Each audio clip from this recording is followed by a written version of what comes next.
Hi friends, তোমরা সবাই কেমন আছো? আশা করি ভালো আছো, আর আমিও ভালো আছি। তো চলে যাচ্ছি একটু বাস স্ট্যান্ডে, আমাদের একটু কাজ আছে। কাজ বলতে আমি একটা জিনিস কিনতে যাব। আমার ওই জিনিসটা অনেক দিন আগে নষ্ট হয়ে গিয়েছিল, তো ওইটা আজকে নেব। তো এই যে জামতলা মোড় পার করে এসে এই যে বাস স্ট্যান্ডে পৌঁছে গেছি, এখন দোকানে যাচ্ছি।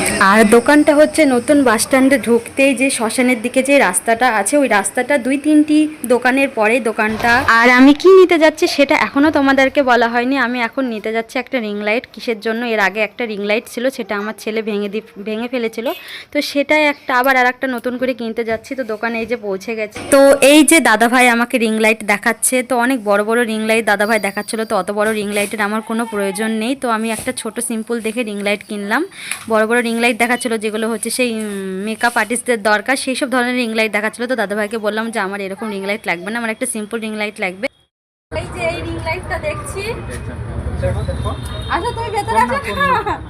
তো এই রিং লাইটটা দেখছি, আর একটা দাদাভাই গেল স্ট্যান্ড নিয়ে আসতে, তো নিয়ে আসুক তারপরে দেখছি। তো ফাইনালি আমার রিং লাইট পছন্দ হয়ে গেছে, তো নেওয়া হয়ে গেল। তো চলো, প্যাকিং করে দিচ্ছে দাদাভাইটা। রিং লাইট নেওয়া হয়ে গেল, তো পরে আবার বাড়িতে গিয়ে ভিডিও করে তোমাদেরকে সব কিছু দেখাবো মোবাইলেও।